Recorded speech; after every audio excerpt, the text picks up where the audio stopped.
இங்கே அடுத்து பார்த்தீங்கன்னா 51வது சம்லேருந்து 55வது சம் வரைக்கும் ஒரு லாஜிக் கொடுத்து அதுலேருந்து கொஷின்ஸ் கேட்குறாங்க. இப்போ அந்த லாஜிக் என்ன அப்படின்னா, எண்களை வரிசைப்படுத்தும் ஒரு இயந்திரம். எண்களை வரிசைப்படுத்தும் ஒரு இயந்திரம் ஒன்றும் இல்லை, அசெண்டிங் அல்லது டிசெண்டிங் ஆர்டரில் இருக்கிற மாதிரி ஒரு ப்ரோக்ராம் பண்ணுற ஒரு மெஷின். கொடுக்கப்படும் உள்ளீடுகளை பின்வரும் படிநிலைகளில் வரிசைப்படுத்துது. இப்படி ஸ்டெப் 1 2 3 4ன்னு வரிசைப்படுத்துது. ஏதாவது ஒரு ஆர்டரில் அடிக்கிறது. ஒவ்வொரு படிநிலைகளிலும் உள்ள விதிமுறைகளை கண்டறிந்து பின்வரும் வினாக்களுக்கு விடையளி. இப்போ என்ன சொல்லியிருக்காங்க, கொடுக்கப்பட்டுள்ள உள்ளீடு, இது கேள்வி. 60 30 45 12 55 அப்படின்னு சொல்லி நீங்கள் கொடுத்தீங்க அப்படின்னா ஸ்டெப் 1ல் அது என்ன செய்யும், இப்படி ஒரு நம்பரை கொடுக்கும்.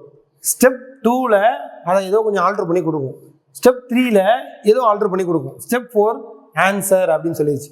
பாருங்க, படிநிலை 4 ஆனது இறுதி படிநிலை ஆகும். அப்படின்னா நம்ம எக்ஸ்பெக்டட் அவுட்புட்டு கிடைச்சிருச்சு அப்படின்னு அர்த்தம். ஓகே, என்ன எக்ஸ்பெக்டட் அவுட்புட்டு, அதில் என்ன லாஜிக் யூஸ் பண்ணியிருக்காங்க, இப்போ அதை நான் உங்களுக்கு எக்ஸ்பிளைன் பண்ண போகிறேன். இப்போ இந்த மிஷின் எதுக்கான மிஷின் அப்படின்னு சொல்லிட்டு இந்த ஸ்டெப்ஸை பார்த்து கண்டுபிடிக்க போகிறோம். எதுக்கான மிஷின் அப்படின்னு சொல்லி பாருங்க, இப்படி தான் கொடுத்துருப்பாங்க. என்ன லாஜிக் யூஸ் பண்ணியிருக்குன்னு சொல்ல மாட்டாங்க, அதை நம்ம தான் கண்டுபிடிக்கணும். இப்போ பாருங்க, ஸ்டெப் 1ல் 60 30 45 12 55 இருக்கு. அடுத்து ஸ்டெப் 1ல் என்ன ஆகுது, இதில் யார் ரொம்ப சின்ன நம்பரோ சிறிய எண்ணோ குட்டி பையனோ அவனை தூக்கிட்டு வந்து முன்னாடி வச்சிடறாங்க.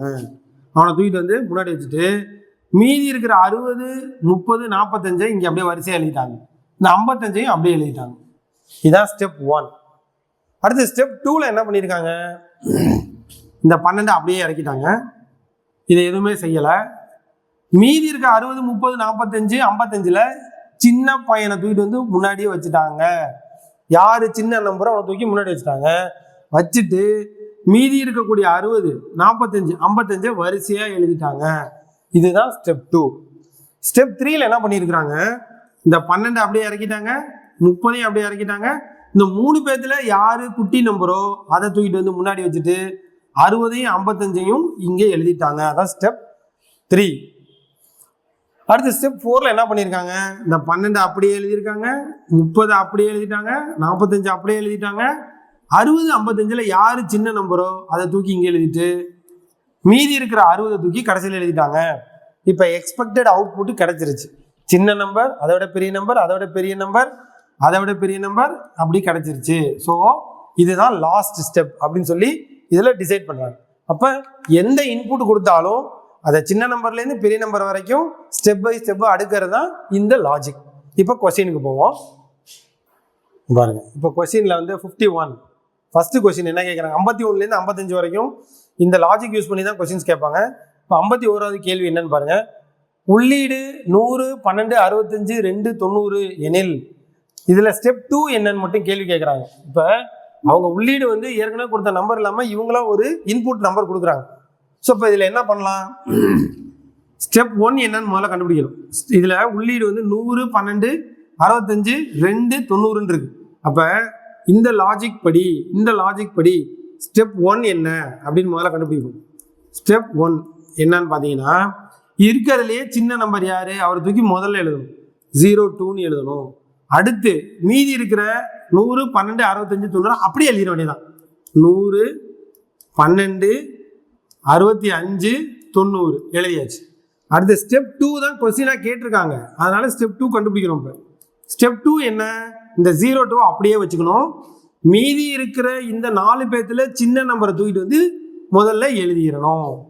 அதுக்கப்புறம் இங்கே இருக்கக்கூடிய 100 எழுதிக்கணும், இங்கே இருக்கக்கூடிய 65 அப்படியே எழுதிக்கணும். அடுத்து 90. இதுதான் ஸ்டெப் 2. இந்த ஆன்சர் எங்கே இருக்குன்னு பாருங்க, எல்லா ஆப்ஷன்லையுமே 2 ஆரம்பிச்சிருக்கு. அடுத்து 12 இது மட்டும் கிடையாது. அடுத்து 12 3 ஆப்ஷன்ல இருக்கு. அடுத்து 100 எங்க இருக்கு, இந்த ஒரு ஆப்ஷன்ல இருக்கு. So this is the answer. 2 12 100 65 90. இப்போ இது உங்களுக்கு புரிஞ்சிருக்கும். இந்த லாஜிக்கை யூஸ் பண்ணி இங்கே என்ன கேள்வி கேட்குறாங்களோ அந்த நம்பருக்கு ஏற்ற மாதிரி இதே லாஜிக்கை யூஸ் பண்ணி ஸ்டெப் 2 நம்ம கண்டுபிடிச்சிடும். ஸோ இதே போல் அடுத்தடுத்த கொஷின்ஸ் வரும். அந்த கொஷின்ஸையும் இப்போ நம்ம சால்வ் பண்ணுறோம். நம்ம ரொம்ப ஈஸி தான், ஆனால் அந்த லாஜிக் மட்டும் கொஞ்சம் ஞாபகத்தில் வச்சுக்கணும், அவ்வளோதான். இப்போ 52வது கேள்வி பாருங்களேன். 52வது கேள்வியிலையுமே என்ன சொல்லியிருக்காங்க, உள்ளீடு 20 10 50 70 90 எனில் பின்வரும் ஒன்றில் இறுதி நிலை படியது. இப்போ நீங்கள் இந்த லாஜிக் கொடுத்துருக்க லாஜிக்கில் எதை வந்து லாஸ்ட் ஸ்டெப்னு ஒத்துக்கிறாங்க? எப்போ வந்து சின்ன நம்பர் லெஃப்ட் சைடும் அப்படியே தொடர்ந்து அசெண்டிங் ஆர்டரில் போகுதோ அதை தான் லாஸ்ட் ஸ்டெப்னு அவங்க ஒத்துக்கிறாங்க. இந்த மெஷினோட லாஸ்ட் ஸ்டெப் எது? எப்போ வந்து சின்ன நம்பர் லெஃப்டில் வருதோ அதுக்கப்புறம் அடுத்த நம்பர் அசெண்டிங் ஆர்டரில் அடுக்குன்னா அதான் லாஸ்ட் ஸ்டெப். ஸோ இப்போ இதையும் அது மாதிரி அதை வந்து நம்ம ஆர்டர் பண்ணோம்னா எந்த ஸ்டெப்பில் இது ஆர்டர் ஆகும் இப்போ அதான் கண்டுபிடிக்க போகும். இப்போ இதுதான் வந்து இன்புட் அப்படின்னா ஸ்டெப் 1 இங்கே எழுதுறேன் பார்த்துக்குங்க. இருக்கிறதுலையே சின்ன நம்பர் எது? 10. அதை தூக்கி ஃபர்ஸ்ட் எழுதிக்கிறேன். மீதி இருக்கக்கூடிய எல்லா நம்பரையும் நம்ம அப்படியே எழுதிக்குவோம். 20, 50, இங்கே இருக்கிற 70, அப்புறம் 90. சரி, இப்போ பாருங்க, ஸ்டெப் 1 தான் எழுதியிருக்கிறோம். ஆனால் இது வந்து அசெண்டிங் ஆர்டரில் அரேஞ்ச் ஆயிடுச்சு. இப்போ நமக்கு தேவையான ரிசல்ட் எந்த ஸ்டெப்லேயே கிடச்சிருச்சு? ஸ்டெப் 1லேயே கிடச்சிருச்சு. ஸோ இந்த உள்ளீடு, இந்த இன்புட்டு 20, 10, 50, 70, 90ங்கிற இன்புட்டை கொடுத்தீங்கன்னா அந்த மிஷினில் ஃபர்ஸ்ட் ஸ்டெப்லேயே ஆன்சர் சொல்லிடும். ஃபர்ஸ்ட் ஸ்டெப் என்ன வரும்? 10, 20, 50, 70, 90. ஸோ படிநிலை 1 அப்படிங்கிறத ஆன்சர். அடுத்து 53வது கேள்வி.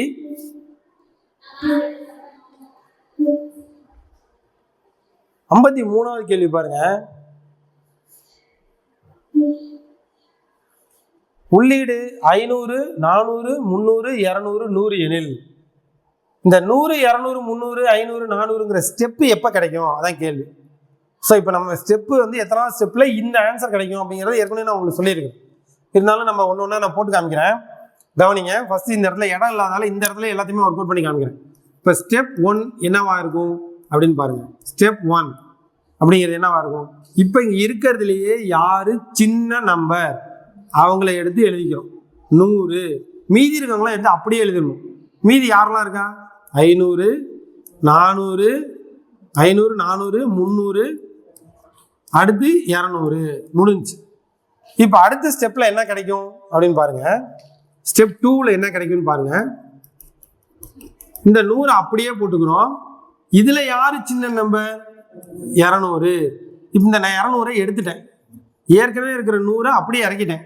மீதி இருக்கிற நம்பர்ஸ் எல்லாம் இந்த 500 இங்கே எழுதிக்கிறேன், இந்த 400 இங்கே எழுதிக்கிறேன், இந்த 300 இங்கே எழுதிக்கிறேன். இது நமக்கு ஏற்கனவே கூறப்பட்ட லாஜிக். ஓகே, இப்போ இது ஸ்டெப் 2ன்னு சொல்றாங்க. இப்போ அடுத்த ஸ்டெப் 3, இதுக்கப்புறம் ஸ்டெப் 3 வரும். இப்போ ஸ்டெப் 3 இந்த இடத்துல எழுதுறேன், கவனிச்சுக்கோங்க. இது உங்களுக்கு தெரியும் நினைக்கிறேன். இப்போ இந்த இடத்துல இருக்க 100 அப்படியே எழுதிக்கணும். ஸ்டெப் 3ல 100 அப்படியே எழுதிக்கணும். அடுத்து 200 அப்படியே எழுதிக்கணும். அடுத்து இங்க இந்த இடத்துல இருக்கக்கூடிய 500, 400, 300ல சின்ன நம்பரை தூக்கி முன்னாடி எழுதிட்டு மீதி இருக்கிறத எடுத்து அப்படியே எழுதிடணும். ஸோ இப்போ நமக்கு என்ன கையில் கிடைச்சிருக்கு?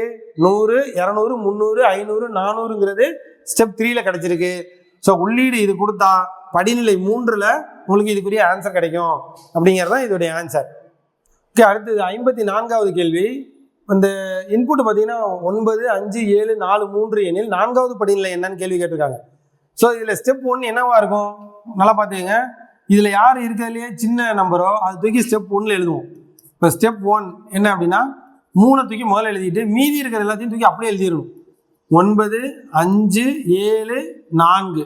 அடுத்த ஸ்டெப் 2ல என்ன பண்ணணும்? இந்த 3 அப்படியே வச்சுக்கணும். இருக்கிறதுல சின்ன நம்பரை தூக்கி இங்கே எழுதிடணும். இருக்கிற சின்ன நம்பர், மீதி இருக்கிற நம்பர்ஸ் எல்லாமே ஒரே ஸ்டெச்சில் வந்துடணும். 9, 5, 7 அப்படி சொல்லி வந்துடணும். சரி, இது ஸ்டெப் 2. அவன் கேட்கறதே 4வது படிநிலை என்னன்னு கேள்வி கேட்குறாங்க. ஸோ ஸ்டெப் 3 என்னன்னு சொல்லி இப்போ பார்க்க போகிறோம். ஸ்டெப் 3 அப்படின்னா இந்த 3, 4 அப்படியே வச்சுக்கணும். 3, 4 அப்படியே வச்சுக்கணும். மீதி இருக்கிற 9, 5, 7 சின்ன நம்பர் எது? 5. அப்போ இதை எடுத்துட்டோம்னாக்கா 9, 7 தான் ஆன்சர். ஸோ 9, 7. அடுத்து ஸ்டெப் 4 என்னன்னு பார்த்தீங்கன்னா இந்த 3, 4, 5 அப்படியே வச்சுக்கணும். இது ரெண்டுத்துல சின்ன நம்பரை முன்னாடி எழுதி இதை பின்னாடி எழுதிக்கணும். ஸோ 3, 4, 5, 7, 9 தான் ஆன்சர். எங்கே இருக்கு? 3, 4, 5, 7, 9. இப்போ ஆப்ஷன் 2. ஆப்ஷன் 2 தான் இதோடைய ஆன்சர். இப்போ இதில் ஒரு தடவை நம்ம பார்த்துட்டோம்னா போதும், இதை ஈஸியாக நம்ம அழகாக இதை சால்வ் பண்ணிடலாம். அடுத்தது 55வது கேள்வி. அடுத்து 55வது கொஸ்டின் பாருங்க. இதே சேம் லாஜிக் தான், ஆனால் கேள்வி பாருங்க. பின்வரும் எந்த உள்ளீட்டிற்கு 2வது படிநிலை இறுதிநிலை அமையும்? கேள்வி என்னன்னா ஒவ்வொன்றையும் செக் பண்ணணும். 2வது ஸ்டெப்ல அசெண்டிங் ஆர்டர்ல எந்த ஆப்ஷன் அடுக்க முடியுதோ அதுதான் ஆன்சர். இப்போ ஆப்ஷன் 1லேருந்து போவோம் as யூஷுவல். இப்போ என்ன பண்ணுறோம், 15, 10, 20, 13, 25. இதோட ஸ்டெப் 1 எப்படி இருக்குங்கன்னே எழுதுறேன் பாருங்க. இதோட ஸ்டெப் 1 எப்படி இருக்கும், இந்த 10 தான் சின்ன நம்பர், அதனால தூக்கி இங்கே எழுதிக்கும். அடுத்தது 10க்கு அப்புறம் என்ன ஆட்டோமேட்டிக்காக என்ன வரும், 15, 20, 13, 25. இதோட ஸ்டெப் 2 எப்படி இருக்கும், இதோட ஸ்டெப் 2 இங்கே 10 அப்படியே போட்டுக்குவோம். இந்த இதில் மீதி இருக்கிற 4 நம்பரில் சின்ன நம்பர் எது, 13. அடுத்து இதை 13 எடுத்துட்டோம்னா மீதி இருக்கிற நம்பர்ஸ் எது, 15, 20, 25. இப்போ ஸ்டெப் 2 பாருங்களேன், இந்த ஆப்ஷன் 1ஓட ஸ்டெப் 2 பாருங்க. 10 ரொம்ப சின்ன நம்பர், அதுக்கு அடுத்து பெரிய நம்பர் 13, அப்புறம் 15, அப்புறம் 20, 25. இப்படிதான் வேணும். இந்த அவுட்புட்டு 2வது ஸ்டெப்லேயே கிடச்சிருச்சு. ஸோ ஆப்ஷன் 1 தான் ஆன்சர். இப்போ நீங்கள் ஹோம்ஒர்க்காக என்ன பண்ணுங்க, ஆப்ஷன் 2, 3, 4 வந்து ஏன் இது வந்து ஆன்சராக இல்லை அப்படிங்கிறத செக் பண்ணுங்க. அது ஒன்று 3வது ஸ்டெப் அல்லது 4வது ஸ்டெப்பில் ஆன்சர் வர மாதிரி இருக்கும். ஸோ அதனால் அது ஆன்சர் கிடையாது. ஸ்டெப் 1லேயே ஆன்சர் வந்துருச்சு. எந்த உள்ளீட்டிற்கு 2வது பணியில் இறுதி நிலையாக அமையும் அப்படின்னு கேள்வி கேட்டாங்கன்னா ஆப்ஷன் 1ல் இருக்கக்கூடியதுக்கு அது மாதிரி வந்துடும் அப்படின்னு சொல்லி நம்ம போட்டுக்கலாம். அடுத்து உள்ளீடு சம்மந்தமான அந்த 5 கொஸ்டின் முடிஞ்சிருச்சு. இப்போ வந்து பார்த்தீங்கன்னா 56வது கேள்வி. இது வந்து திசை கணக்குகள்னு சொல்லுவாங்க. திசை கணக்குகள் வந்தாலே கண்டிப்பாக அதில் ஃபுல் மார்க் வாங்கிடணும். அதில் போய் தப்பு பண்ணக்கூடாது. எடுத்தோடனே நீங்கள் என்ன பண்ணிடணும், இப்படி ஒரு சிம்பிள் போட்டுக்கணும். மேலே நார்த்து, சவுத்து, உங்களுக்கு வலது பக்கம் ஈஸ்ட்டு, இடது பக்கம் வெஸ்ட்டு. அதாவது இது கிழக்கு, இது தெற்கு, இது மேற்கு, இது வடக்கு. இப்போ கேள்வி என்னன்னு படிப்போம். ஒருவர் கிழக்கு நோக்கி 10 மீட்டர் நடந்து போறாரு. ஒருத்தர் கிழக்கு நோக்கி 10 மீட்டர் நடக்கிறாரு. திருப்பி அவருக்கு லெஃப்ட் சைடு, அவருக்கு இடது பக்கமா 8 மீட்டர் நடந்து போறாரு. சாரி 7 மீட்டர் நடந்து போறாரு. 7 மீட்டர் நடந்து போறாரு. அடுத்த ஸ்டேட்மெண்ட் என்ன, பின் இப்படி மேல் போயிட்டு திருப்பி வலது பக்கமா 8 மீட்டர் நடக்கிறார். இப்ப தனது இலக்கை அடைகிறார். இதுதான் அவர் போக வேண்டிய டெஸ்டினேஷன். எனில் அவர் தற்போது எந்த திசையை நோக்கி நிற்கிறார்?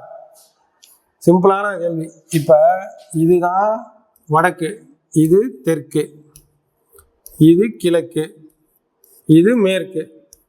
முதல்ல கிழக்க நோக்கி போறாரு, திருப்பி வடக்க நோக்கி போறாரு, திருப்பி கிழக்க நோக்கி போறாரு. ஃபர்ஸ்ட் கிழக்கு நோக்கி போறாரு, இடது பக்கம் வடக்கு நோக்கி போறாரு, வலது பக்கம் கிழக்கு நோக்கி போறாரு. அவரு டெஸ்டினேஷன் போயிட்டாரு.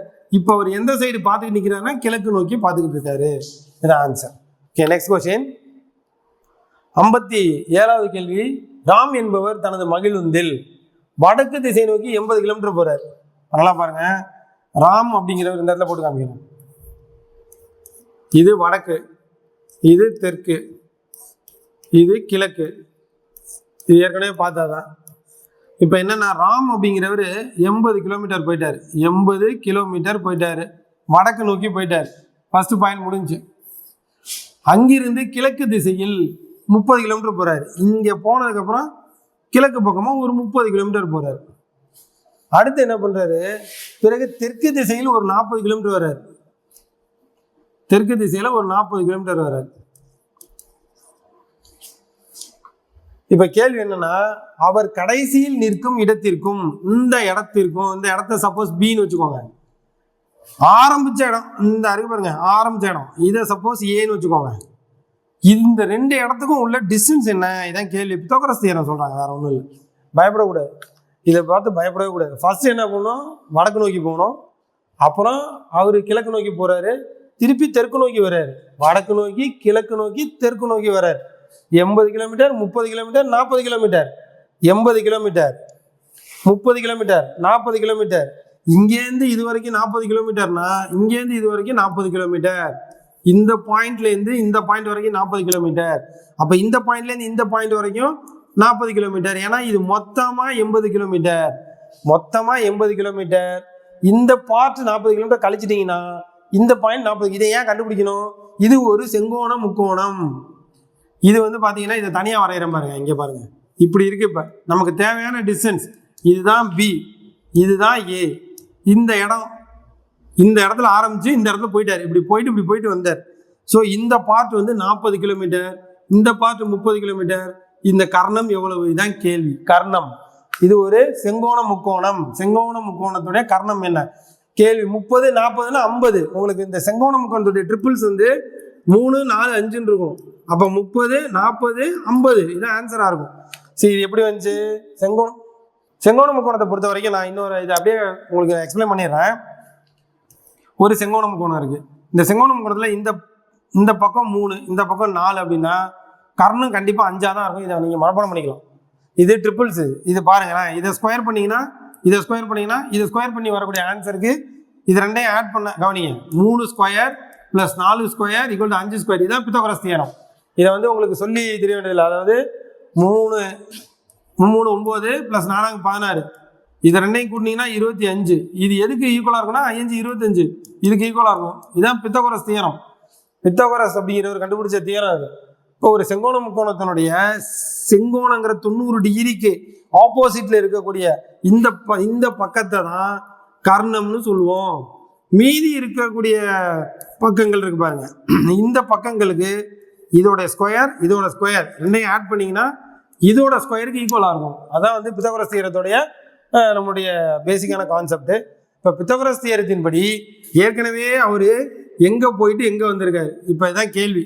இப்போ 80 கிலோமீட்டரில் இதை 40 பிரிச்சுக்கிறோம். ஏன் இப்படி பிரிச்சுக்கிறோம் கவனிங்க. இங்கே மொத்தமாக 80 கிலோமீட்டர் ட்ராவல் பண்ணிட்டு 30 கிலோமீட்டர் ட்ராவல் பண்ணிடுறாரு.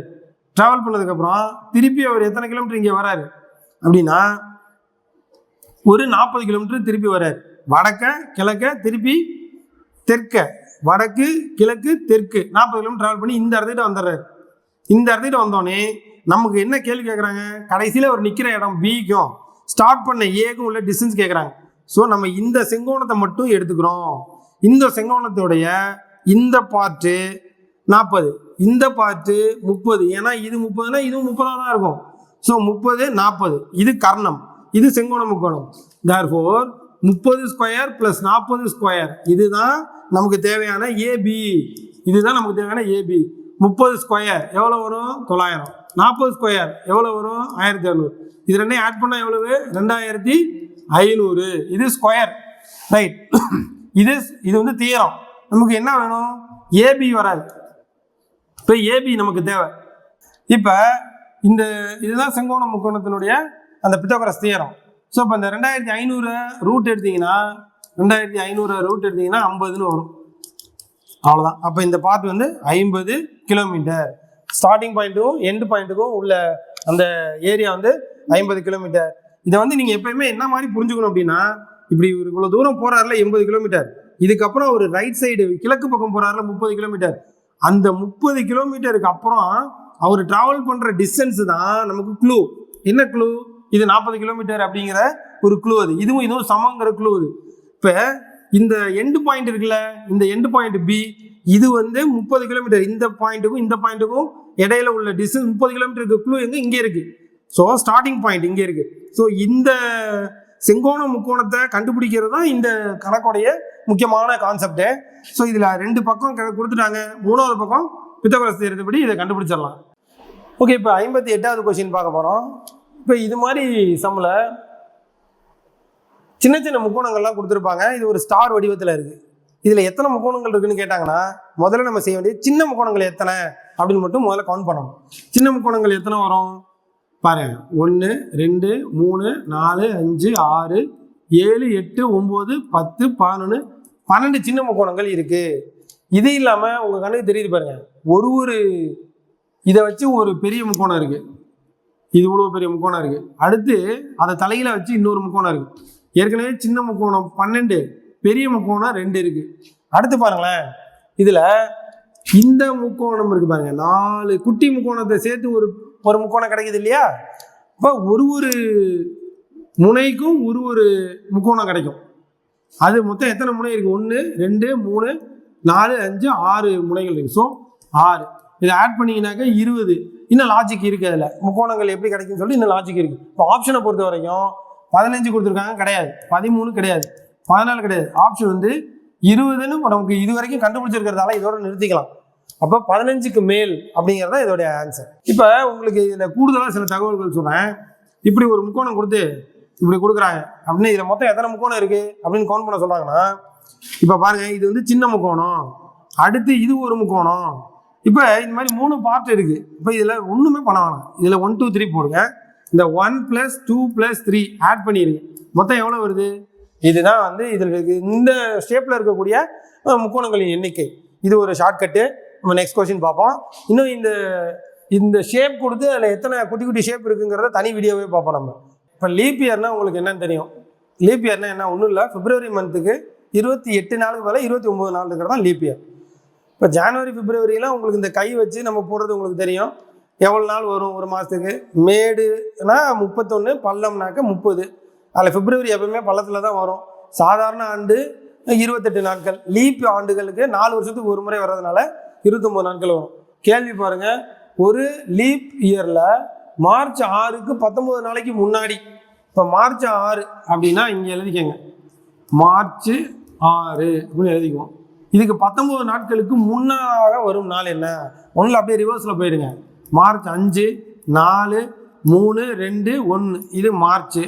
அப்போ மார்ச் 1க்கு முன்னாடி லீப் இயரில் பிப்ரவரி 29ன்னு ஒரு நாள் வந்திருக்கும். இந்த கான்செப்ட் உங்களுக்கு தெரியுதான்னு செக் பண்ணுறதுக்கு தான் இந்த கொஸ்டின்.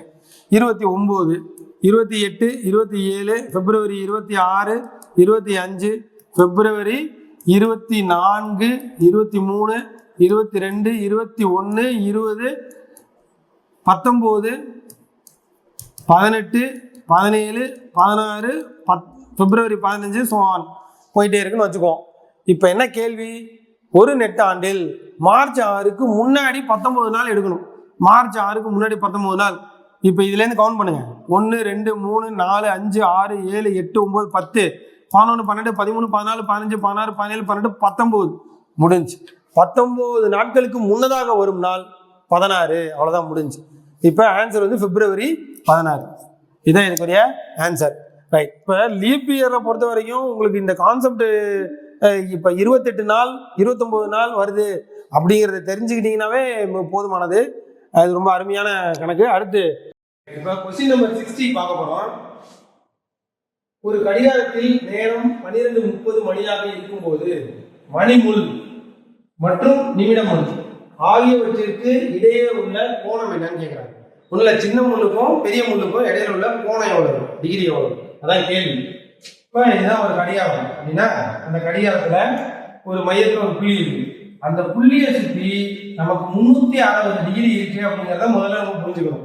இந்த சம்ம சால்வ் பண்றதுக்கு முன்னாடி ஒரு விஷயம் என்னன்னா, ஒரு கடிகாரத்துல நடுவில் ஒரு புள்ளி இருக்கு, அதை சுற்றி 360 டிகிரி கோணம் இருக்கு அப்படிங்கிறத நம்ம புரிஞ்சுக்கிறோம். இப்போ இந்த கடிகாரத்தை பொறுத்த வரைக்கும் ஒன்னொன்னையும் 5 நிமிஷமா பிரிச்சிருக்கிறாங்க. ஒரு பாத்திரம் 5 நிமிஷம் இருக்கு. இப்ப அந்த 12:30 மணி அப்படிங்கும்போது இந்த முள், சின்ன முள் 12க்கும் 1க்கும் இடையில நிற்கும், பெரிய முள் 6 கிட்ட நிற்கும். இப்ப கேள்வி என்ன? இது ரெண்டுக்கும் உள்ள கோணம் எவ்வளவு, டிகிரி எவ்வளவு, அதான் கேள்வி. நான் ஏற்கனவே என்ன சொல்லியிருந்தேன் உங்ககிட்ட, ஒரு கடிகாரம் இருக்கு, அந்த கடிகாரத்தை சுத்தி அதாவது மையப்புள்ளியில 360 டிகிரி இருக்கு. ஸோ இந்த கடிகாரத்தை நம்ம எத்தனை நிமிஷமா பிரிச்சிருக்கோம்? 60 நிமிடங்களாக பிரிச்சிருக்கோம். 60 நிமிடங்கள். ஓகே. அப்ப 360 டிகிரிய 60 நிமிஷத்தால வகுத்தீங்கன்னா 6 டிகிரி வருது. இப்போ ஒரு நிமிஷத்துக்கு எத்தனை டிகிரி வருது? 6 டிகிரி வருது. இப்போ இந்த இடத்துல இந்த இடத்துல 1ஆம் நம்பர் இருக்கு, இந்த 2ஆம் நம்பர் இருக்கு, இது ஒரு 5 நிமிஷம். இங்க 2ஆம் நம்பர் இருக்கு, இங்க 3ஆம் நம்பர் இருக்கு, இது ஒரு 5 நிமிஷம். இங்க ஒரு 5 நிமிஷம், இங்க ஒரு 5 நிமிஷம், இங்க ஒரு 5 நிமிஷம். அப்ப இந்த ஸ்பேஸ்ல 5 × 6 டிகிரி 30 டிகிரி இருக்கு. இப்ப ஒரு நிமிட முள்ளா இருக்கட்டும், பெரிய முள்ளா இருக்கட்டும், சின்ன முள்ளா இருக்கட்டும், அது இந்த 1ங்கிற நம்பர்ல இருந்து 2ங்கிற நம்பர் கிராஸ் பண்ணுச்சுன்னா அது கிராஸ் பண்ணக்கூடிய டிகிரி எவ்வளவு? 30 டிகிரி. அப்ப 30, இங்க ஒரு 30 டிகிரி, 3க்கும் 4க்கும் இடையில ஒரு 30 டிகிரி, 4க்கும் 5க்கும் இடையில ஒரு 30 டிகிரி, 5க்கும் 6க்கும் இடையில ஒரு 30 டிகிரி. ரைட். இப்ப நம்ம கிளியரா பார்ப்போம். இப்ப என்ன கேள்வி கேட்டிருக்காங்க? 12:30 மணி அப்படிங்கும்போது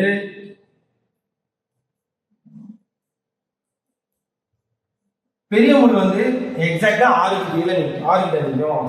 சின்ன முள் எங்க நிற்கும்? 12க்கும் 1க்கும் இடையில நிற்கும். அப்ப முழுசா 1, 2, 3, 4, 5 30 டிகிரி நம்ம கையில இருக்கு. 30 டிகிரி கையில இருக்கு. அடுத்து இந்த 12க்கும் 1க்கும் இடையில 30 டிகிரி இருக்கு. இந்த சின்ன முள் வந்து 12க்கும் 30க்கும் இடையில பாதியில நிக்கிறதுனால அப்போ 15 டிகிரி. இப்போ இந்த சைடு 1லேருந்து 6 வரைக்கும் 30 டிகிரி, 5 × 30 150. இங்க மேல சின்ன ஒன்று வந்து ஒரு 15 degree. So answer is 165 degree. இது உங்களுக்கு புரியும் நினைக்கிறேன். திருப்பி ஒரு எக்ஸ்பிளைன் பண்றேன். 5 நிமிஷத்துக்கு 30 டிகிரி. இதை வந்து நீங்க கான்செப்டா புரிஞ்சுக்கங்க. 5 நிமிஷம் 1லேருந்து 2 வரைக்கும் 5 நிமிஷம், அதுக்கு 30 டிகிரி. இப்போ எத்தனை 5 நிமிஷம் நம்மகிட்ட இருக்கு? 1 2 3 4 5. 1 2 3 4 5. ஓகே, அதனால 5 × 30 டிகிரி 150 டிகிரி கிராஸ் பண்ணிருச்சு. மேல வந்து 12 போது இந்த சின்ன முன்ன நேரா 12 கிட்டயோ 1 கிட்டயோ நிக்காது. 12க்கும் 1க்கும் இடையில பாதியில நிற்கும். அப்ப 30 டிகிரில பாதி 15 டிகிரி. ஸோ எதை ஆட் பண்ணணும்? இந்த 150 டிகிரி பிளஸ் இந்த 15 டிகிரி, இது ரெண்டையும் ஆட் பண்ணீங்கன்னா 165 degree. Option number 1. Next. Okay, நம்ம இப்போ கொஸ்டின் நம்பர் 61லேருந்து 66 வரைக்கும் 5 கொஸ்டின் இருக்கு. இந்த 5 கொஸ்டினுக்கும் எப்படி கேட்குறாங்கன்னா ஒரு பால் டயக்ராம் கொடுத்துட்றாங்க. இப்போ இதில் பால் டயக்ராமில் பார்த்தீங்கன்னா ஒய் ஆக்சிஸ் இருக்கு, எக்ஸ் ஆக்சிஸ் இருக்கு. இதில் இந்த படம் வரைஞ்சிருக்கிறாங்க. அதை வந்து 3ஆக பிரிச்சிருக்கிறாங்க. இப்போ இது இயர் 2001ல் 3 ஸ்டைலில் அந்த ரெக்டாங்குல கலர் பண்ணியிருக்காங்க. அது என்ன அப்படின்னு வெளியில் கொடுத்துருக்குறாங்க. இந்த டாட்டட் லைன், டாட்டட் ஏரியா வந்து பிரைவேட் ஸ்கூலை இண்டிகேட் பண்ணுது. அடுத்து ஒரு சைடு கிராஸ் பண்ண அந்த ஏரியா வந்து கவர்மெண்ட் ஸ்கூலை இண்டிகேட் பண்ணுது. அடுத்து இப்படி வலை மாதிரி 2 பக்கமும் கிராஸ் பண்ணியிருக்காங்கல்ல, அது வந்து கவர்மெண்ட் எய்டட் ஸ்கூலை இண்டிகேட் பண்ணுது. அப்போ ஒரு இயர்ல number of students studied in private school, government school, government aided school, இதுதான் இப்போ நமக்கு கொடுத்துருக்க ஒரு விவரம். இந்த டீடைலை வச்சுட்டு கொஸ்டின் கேட்பாங்க. இப்போ 2001ல் கிட்டத்தட்ட கவர்மெண்ட் ஸ்கூல்ல 10,000 பசங்க படிச்சிருக்காங்க. அதே போல கவர்மெண்ட் எய்டட்ல ஒரு 10,000 பேர் படிச்சிருக்காங்க. அடுத்து பிரைவேட் ஸ்கூல்ல ஒரு 10,000 பிள்ளைங்க படிச்சிருக்காங்க. இதுதான் கொடுத்துருக்கக்கூடிய விவரம். இது எல்லாமே நம்பர் ஆஃப் ஸ்டூடெண்ட்ஸ், இது எல்லாமே இயர். இப்ப கேள்வி என்னன்னு பார்ப்போம். கொஸ்டின் என்ன? ஃபர்ஸ்ட் கொஸ்டின் என்னன்னு பாருங்க. டோட்டல் நம்பர் ஆஃப் ஸ்டூடெண்ட்ஸ் இந்த இயர் 2002. முதல்ல கேள்வி என்ன? 2002ல படிச்ச மொத்த குழந்தைகளுடைய எண்ணிக்கை எவ்வளவு? அதான் ஃபர்ஸ்ட் கொஸ்டின். இப்போ இதில் 2002ல பார்த்தீங்கன்னா எல்லா இயர்லையுமே மொத்த குழந்தைங்க 30,000 எக்ஸப்ட் 2004. இதில் மட்டும் 25,000 பிள்ளைங்க படிச்சிருக்காங்க. மொத்தமாக 3 கேட்டகரி ஸ்கூல்லையும் சேர்த்து மொத்தம் எத்தனை குழந்தைங்க படிச்சிருக்காங்க? மொத்தம் 30,000 பிள்ளைங்க படிச்சிருக்காங்க. Option number 3. அடுத்த கொஸ்டின் பாருங்க. செகண்ட் கொஸ்டின் பார்த்தீங்கன்னா 62வது question, number of students in government schools. இப்போ நம்ம 2005ல எவ்வளவு பேர் கவர்மெண்ட் ஸ்கூல்ல படிச்சிருக்காங்க? அதான் கேள்வி. இப்போ கவர்மெண்ட் ஸ்கூலும் கவர்மெண்ட் எய்டட் ஸ்கூலும் மட்டும் தான் இருக்கு. இது எய்டட் ஸ்கூல், இது வந்து கவர்மெண்ட் ஸ்கூல். இப்போ இதுக்கு நேராக அப்படி ஒரு கோடு போட்டு பாருங்க. இதுக்கு நேராக கோடு போட்டு பாருங்க. இது 10,000, இது 20,000. அப்போ இது ரெண்டுக்கும் இடையில எவ்வளவு பேர் இருக்கிறாங்க? 15,000 பேர். கவர்மெண்ட் ஸ்கூல் அப்படிங்கிறது இந்த ஸ்டைலில் இருக்கக்கூடிய இந்த ரெக்டாங்கிள் தான் government school in 2005. So answer is 15. அடுத்த கொஸ்டின் பார்ப்போம். அடுத்து கொஸ்டின் நம்பர் 63. கொஸ்டின் நம்பர் 63ல என்ன கேள்விறாங்க? Total number of students in government and private schools இந்த இயர் 2001. இப்போ கவர்மெண்ட் ஸ்கூல்லையும் படிச்சிருக்கணும், அப்புறம் பிரைவேட் ஸ்கூல்லையும் மட்டும் படிக்கிற பசங்க 2001 எத்தனை பேர்? இப்போ இதுதான் 2001. இப்போ கவர்மெண்ட் ஸ்கூல் அப்படிங்கிறது இந்த ஸ்டைல் இதுதான் கவர்மெண்ட் ஸ்கூல். 2001ல கவர்மெண்ட் ஸ்கூல் 10,000 பேர் படிக்கிறாங்க. இதில் எத்தனை பேர் படிக்கிறாங்கன்னா 10,000 பேர். அடுத்து பிரைவேட் ஸ்கூல் பார்த்தீங்கன்னா 20,000லேருந்து 30,000 பேர். இப்போ இங்கே ஒரு 10,000 பேர் படிக்கிறாங்க. அப்போ கவர்மெண்ட் ஸ்கூல்லையும் பிரைவேட் ஸ்கூல்லையும் சேர்த்து எவ்வளோ பேர் படிக்கிறாங்க? 20,000 பேர் படிக்கிறாங்க. இதான் இதுக்குரிய கொஸ்டின். அடுத்து 64வது கொஸ்டின் பார்க்கணும். இப்போ கொஸ்டின் என்ன கேள்வி கேட்டிருக்காங்க? Maximum number of students in government schools இந்த இயர். எந்த இயர்ல கவர்மெண்ட் ஸ்கூல் பசங்க நிறைய பேர் படிச்சுட்டு இருக்காங்க தான் கேள்வி. இப்போ பார்த்தீங்கன்னா கவர்மெண்ட் ஸ்கூல் உங்களுக்கு இந்த ஸ்டைலில் இருக்கு. இந்த ஸ்டைலில் இருக்கக்கூடிய இந்த ரெக்டாங்கிள் எது பெரிய ரெக்டாங்கிளாக இருக்கு முதல்ல பார்க்க முடியும். இப்போ பாருங்க, இதில் வந்து ரொம்ப பெருசாக இருக்கிறது இந்த 2003 தான். 2003ல தான் கவர்மெண்ட் ஸ்கூலில் நிறைய பேர் படிச்சிருக்காங்க. அந்த தகவலை நீங்கள் இதில் ஆன்சராக கொடுத்துட போகிறோம். The difference between the number of students studying in government aided schools and private schools in the year 2004. 2004ல கவர்மெண்ட் எய்டடுக்கும் பிரைவேட் ஸ்கூலுக்கும் ஸ்கூல்லையும் படித்த பசங்களுக்கு உள்ள டிஃபரன்ஸ் என்ன, எத்தனை பேர் கவர்மெண்ட் எய்டட்ல படிச்சிருக்காங்க, எத்தனை பேர் பிரைவேட் ஸ்கூல்ல படிச்சிருக்காங்க, இது ரெண்டுக்கும் என்ன வித்தியாசம், அதான் கேள்வி. இப்போ கவர்மெண்ட் எய்டட் ஸ்கூலை பொறுத்த வரைக்கும் இப்போ என்ன மாதிரி ஸ்டைலில் இருக்கும், கவர்மெண்ட் எய்டட் இந்த மாதிரி கிராஸில் இருக்குது. ஸோ இதில் எத்தனை பேர் படிக்கிறாங்க, 2004 கவர்மெண்ட் எய்டட்ல 10,000 பேர் படிக்கிறாங்க. ரைட். அடுத்து பிரைவேட் ஸ்கூல் பாருங்க, இங்க 20,000, இந்த பாயிண்ட் வந்து 20,000, இந்த பாயிண்ட் 30,000, இதுக்கு நேரம் பார்த்தீங்கன்னா பாதி தான் வருது. ஸோ அப்போ இந்த பாயிண்ட் வந்து 25,000 வச்சுக்கலாம். அதாவது 20,000 ஆரம்பிச்சு 25,000 வரைக்கும் இந்த ஏரியா மட்டும்தான் அது கவர் பண்ணுது. இதுல வந்து 5,000 பேர் தான் இதில் இண்டிகேட் பண்றாங்க. ஸோ 2004 பிரைவேட் ஸ்கூல்ல 5,000 பேர் படிக்கிறாங்க. ஸோ இது ரெண்டுக்கும் உள்ள டிஃபரன்ஸ் எவ்வளோனாக்கா 5,000 பேர். இது எத்தனாவது ஆப்ஷன்ல இருக்கு, ஆப்ஷன் நம்பர் 4ல இருக்கு. ஸோ இதான் ஆப்ஷன் நம்பர் 4 தான் ஆன்சர் இருக்கு.